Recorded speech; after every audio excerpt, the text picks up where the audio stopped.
Operation Let It Go. Okay, so this happened a few years back. I worked at this mid-sized company doing project management stuff. It wasn't glamorous, but the pay was decent, and my colleagues were mostly okay. Except for one guy. My boss? Let's call him Steve. Steve wasn't just a bad boss. He was a black hole of incompetence dressed in a cheap suit. He knew next to nothing about the actual work we did. His main skills were micromanaging, taking credit for other people's successes, and blaming everyone else when things went wrong. Especially me. I seemed to be his favorite target. For months, I put up with it. I'd come up with a solution to a tricky problem, explain it in detail, and watch Steve nod.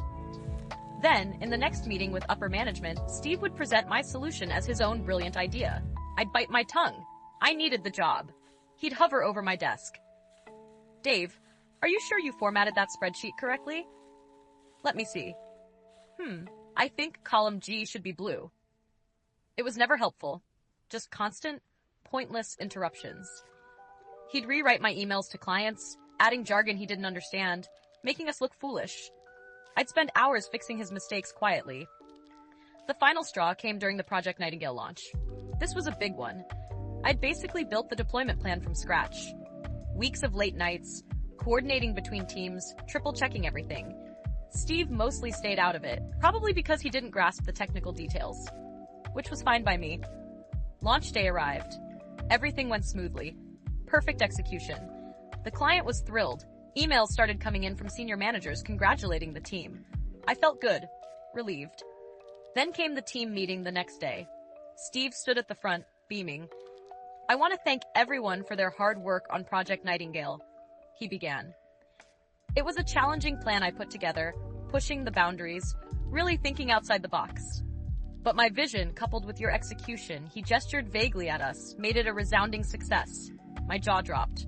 His plan? His vision? He barely knew what the project did. I saw a couple of my teammates exchange glances. They knew. Everyone knew Steve was full of crap, but nobody said anything. I felt this cold anger spread through me. It wasn't just the credit stealing this time. It was the sheer, bald-faced lie delivered with such confidence. He hadn't just taken credit. He'd erased my contribution entirely. That evening, I went home, furious. I typed up my resignation letter. But then I stopped. Quitting felt unsatisfying. He'd just find someone else to leech off. He'd face no consequences. The company would continue thinking he was some kind of leader. No, I wasn't just going to quit. I was going to make sure everyone knew exactly who Steve was. I deleted the resignation letter. I opened a new document. I typed Operation Let It Go. The name felt right. I needed to let go of the anger, let go of the job, and I needed to help the company let go of Steve. My plan wasn't about fiery confrontation. It was about precision. Steve's incompetence was his weakness. His micromanaging was his downfall. He left a trail. I just needed to collect it. I started digging, carefully. During lunch breaks, after hours, using my personal laptop at home, never the company network for the sensitive stuff. First, emails. Steve loved email. It was his way of looking busy and creating a paper trail, usually one that blamed someone else. I searched my archives. I found dozens of instances where I'd emailed him detailed plans or solutions, and his replies were vague acknowledgments like noted or proceed. Then, I found the emails he sent upward, often copying parts of my text verbatim, presenting the ideas as his own. I saved them all. PDFs, screenshots, meticulously organized. Next, project documentation. Steve often insisted on reviewing final documents. His reviews usually involved changing minor formatting or adding useless buzzwords. But sometimes, in his haste to look involved, he'd make actual mistakes. Technical errors, incorrect assumptions, things a real manager in our field should have caught. I found several documents where I had pointed out these errors politely, and he had dismissed them. Stick to the plan I approved, Dave. I saved the version histories, his comments, my warnings. Then came the micromanaging evidence. Steve insisted we use a clunky internal task tracker. He wanted every 30-minute block accounted for. Annoying, yes, but also useful. His own entries were often vague. Synergizing, strategic planning, overseeing. Mine were specific. Debugging module X, writing user guide for feature Y, meeting with team Z reintegration issue. Juxtaposed, it painted a picture. One person working, the other, not so much. I took screenshots of weekly summaries. The crown jewel was Project Nightingale. Steve hadn't understood the technical side.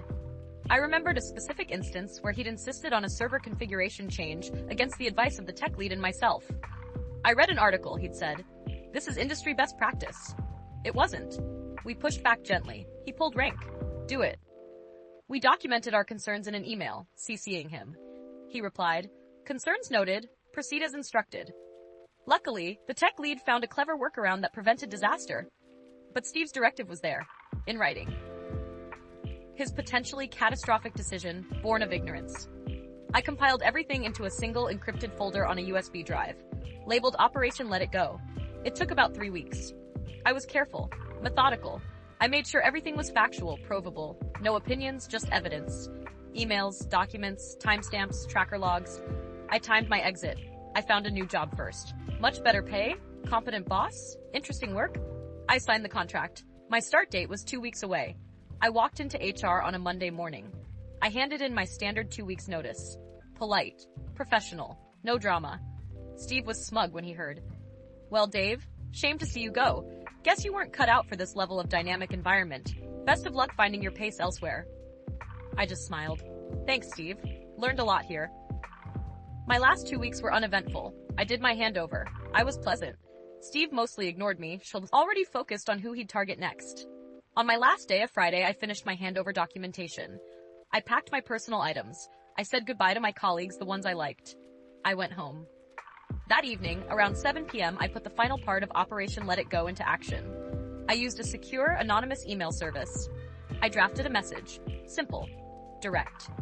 Subject, concerns regarding management practices, Steve's department, to CEO, head of HR, Steve's direct manager, VP body. Dear names, I am writing anonymously to raise serious concerns regarding the management practices and technical competence of Mr. Steve last name.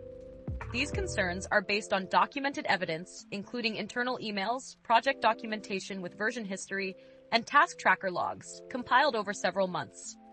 The attached file provides specific examples related to misappropriation of subordinates' work and ideas, lack of technical understanding leading to poor decision-making, e.g., Project Nightingale Server Config Directive, inefficient use of company time and resources, creation of a negative and unproductive team environment through excessive micromanagement and blame shifting.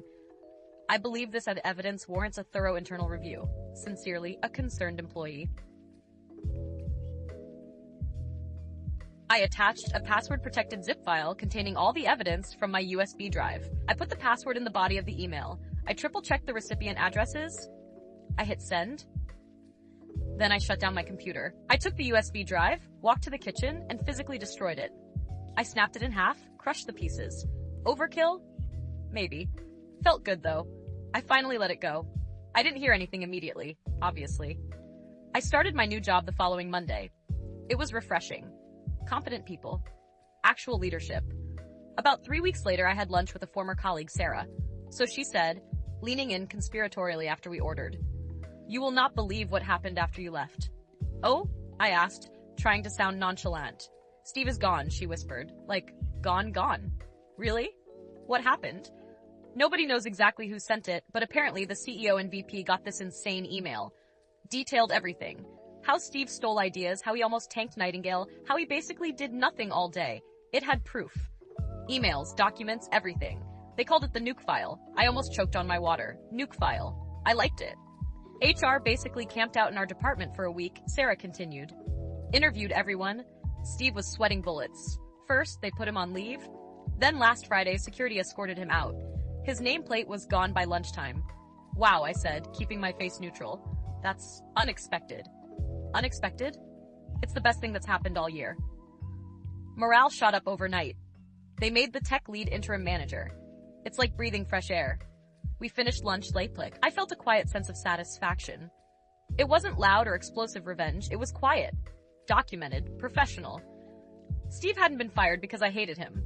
He'd been fired because he was demonstrably bad at his job and unethical.